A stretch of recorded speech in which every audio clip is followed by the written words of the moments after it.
The Hamilton Spencer, a fundraiser pattern created by Broadway designer Paul Tazewell to help the Costume Industry Coalition support its members whilst Broadway stands silent. As I work towards completing this complex garment, I wanted to share with you my approach to some of the detailing and maybe help demystify some of its complexities. The sleeves of Spencer jackets are often beautifully and wildly embellished, and this one is no exception. I'm attempting to interpret the instructions of highly skilled theatre professionals. Not always easy. I can't guarantee this is the right way, but it's a way.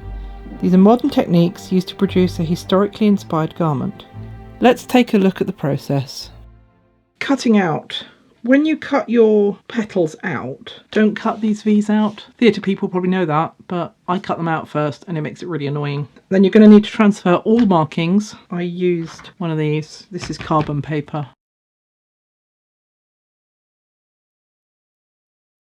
You can see, I don't know if you can see, it's just transferred nicely.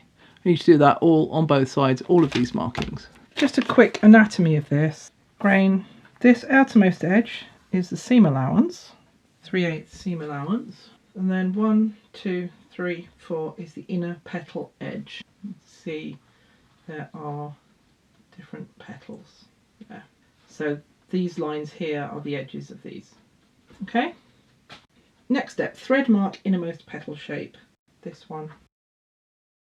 Thread marking is basically sewing a line around it so that you can see the line from both sides. So it's really simple. You get a nice contrasting thread, biggish stitches. This is just so you can see. I would say if you have a very delicate fabric, make the stitches really big. You want them big on this side. Okay, thread marked. There's a gap here because we're about to have a dart. If you've got things like points, it's worth making sure that those points are marked out in your thread marks. You could mark this another way. Thread marking is the professional way. It depends how sure you are you can get stuff off the front. Okay, there's the dart sewn up. And then here's one I did earlier, trimmed to 1/8 of an inch and pressed flat. So we're getting the three-dimensional shape that we want. An extra thing that I suggest doing is mark a line down to the middle of this tip. And also, you want to make a decision on where your top is going to be. Personal choice in this case, but you kind of just want to make a decision. You'll see why. Press and stretch the bias strips. And it really makes a difference to actually press these stretched. And you see the difference there. Now the instructions say to stretch first and then fold. It probably depends on your fabric. I wanted a really crisp fold, so I actually stretched and folded at the same time. Get the heat on it and then pull.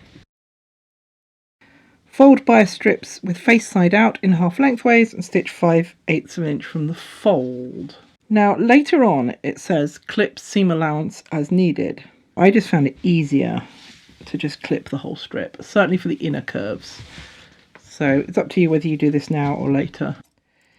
I mean, feel free to do them as you press later on, but I think you'll probably find this is just as quick, just to sit down and do it. On the paper pattern, lay folded edge of bias strip on the innermost petal shape. Gently press into shape, clipping the seam allowance as needed. Get your strip and your asbestos fingers. Again, I'm doing this on cotton so I can afford to apply heat and steam. If you're doing it on silk, that might be a different matter.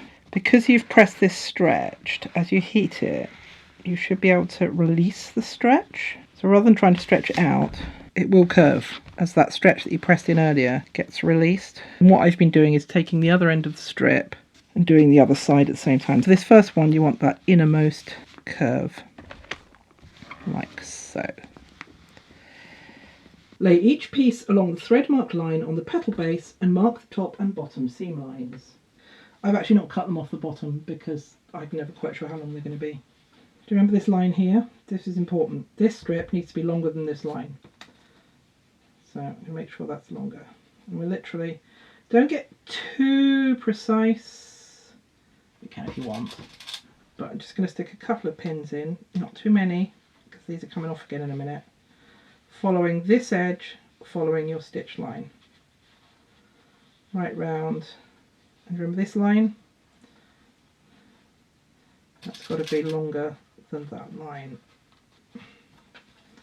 So now you can cut this off this side of that line. About that. I'm giving myself a little bit of leeway, a little bit of wiggle room. And then this one, this is why I press the other end, it makes life simpler. Remember that line there? So these have got to cross at that point. Again, just pin it on and following the dart at the top, following that round. Try and keep this fairly flat, although what you really care about is this end being flat.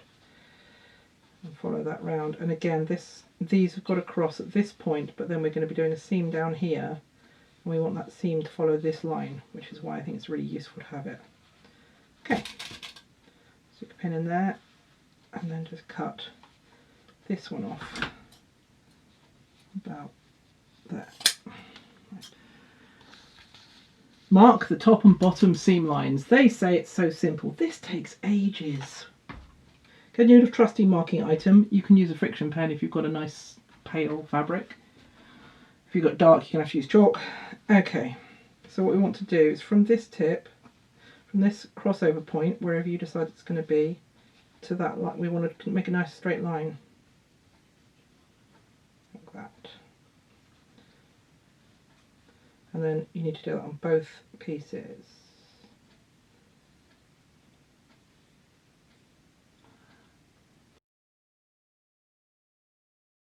And the top, remember that line?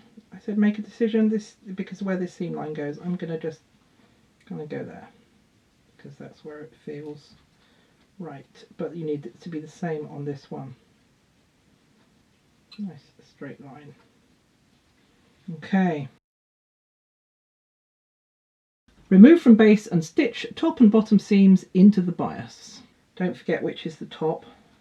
Take these off again and sew these lines together.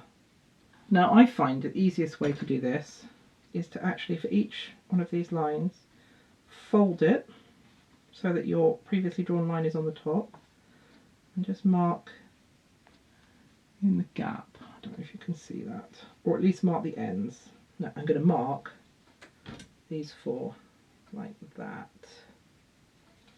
So now I need to sew these together, and because I've got the lines on my wrong side as well, I can actually see the line I'm sewing. So you need to make sure those are lined up and then sew those together. So here's our little lozenge. This is the bottom, pressed, trimmed. Turn that the right way up. So now this needs to be reapplied. It's really important, as I've discovered to my cost, to get this seam lined up with your line. And this bottom tip is the most important. So that really needs to be lined up nice and neatly with that tip there. Pin it into place. It really wants to wander, it's quite fussy. And then work up both sides.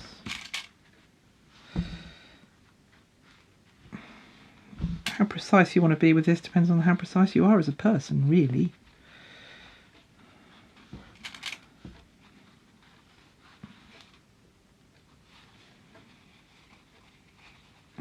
Make sure that one's also right, and make sure that last seam on the top is with your line, which I can just still see. Things are getting rubbed off really easily on this.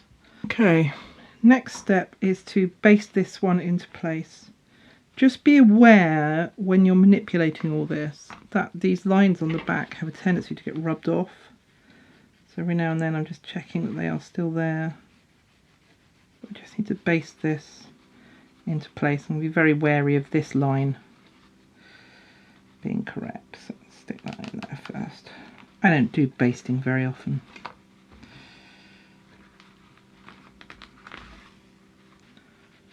I found it can be quite useful to actually turn it inside out, not inside out. It can be useful to make this concave.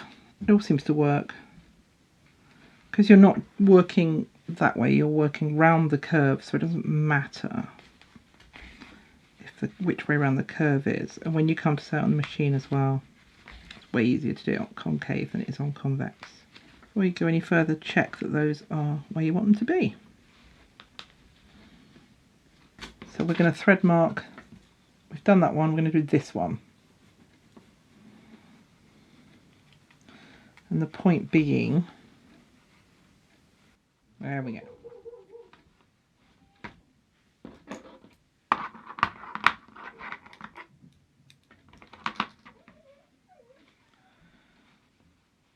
So we now have another thread mark line for the next layer, which does not look super accurate to me, but it's a guideline. Obviously you've got to thread mark them one layer at a time because you've got to go over the previous petal. So there we go. And then it says, prepare the bias in the same manner as above. So I've got to do the whole press and fold again. There we go. 2 more. I'm just using a small strip here. Oops, you want that there, don't you? Now we just repeat using the next line.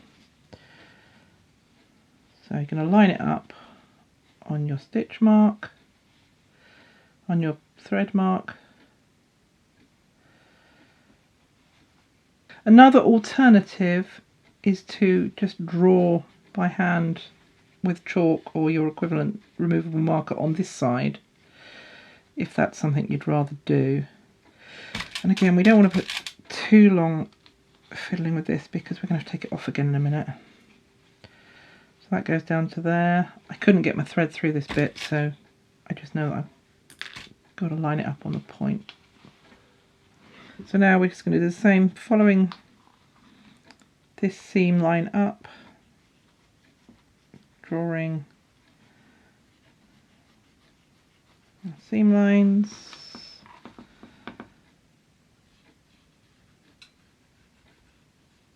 following a line,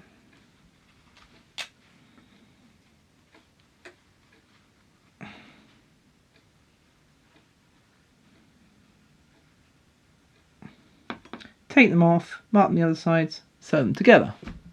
Here we go. There's the next one sewn up. And again, lay it back on those markings. Starting from the bottom is probably better. This is the bottom, because you want to get that seam correct. Seam.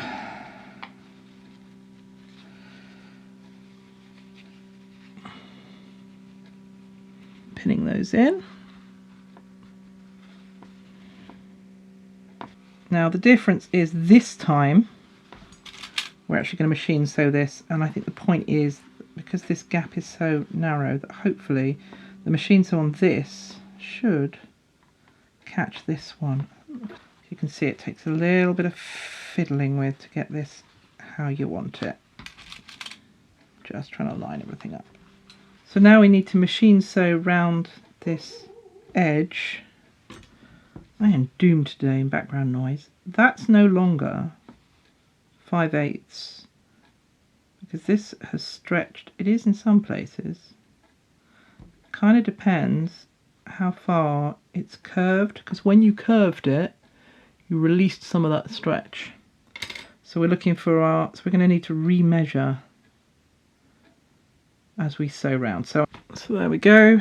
We've just machine sewn round that.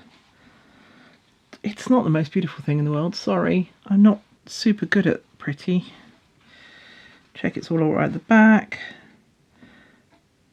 So now we need to thread mark the next level, press the petals out, prepare more strip if we need it, do the end seams, pin it back on, machine sew it, do the next one until we have all 4 ready, and then we'll do the lining. So there we go. That's one top done. These take a spectacularly long time. They are not quick. I'm just finishing taking out my thread markers. There we go.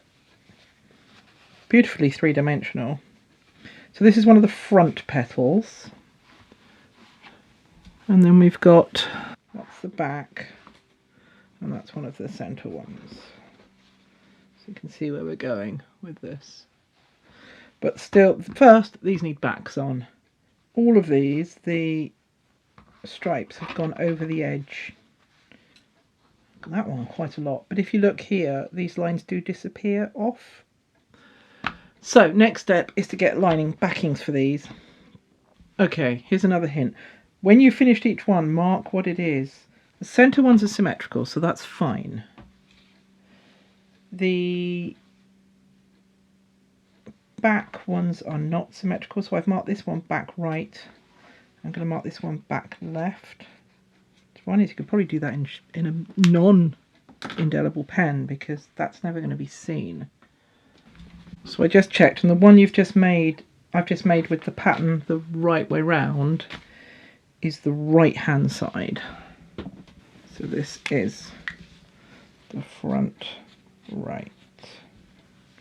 So there's the lining piece, which is just the same as the outer. Done the darts in the same way. So I'm gonna have to mark up our notches. Line all these up. And we're just going to do a simple sew it all around, fit that in there. Choose a spot to turn it the right way out. I'm going to choose somewhere simple like here. Sew around, turn the right way out. But before I actually, after I sew it and before I turn it, I'm going to cut this excess off. Word of warning, all this mess here is due to, when you are sewing over these darts, be really careful because there is a lot of fabric there.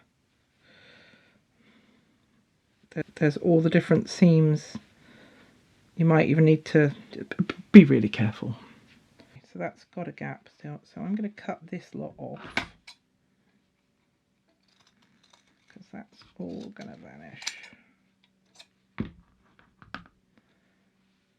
And then we're going to, live on camera for the first time, turn this the right way out and find out if I've left enough space to turn it the right way out.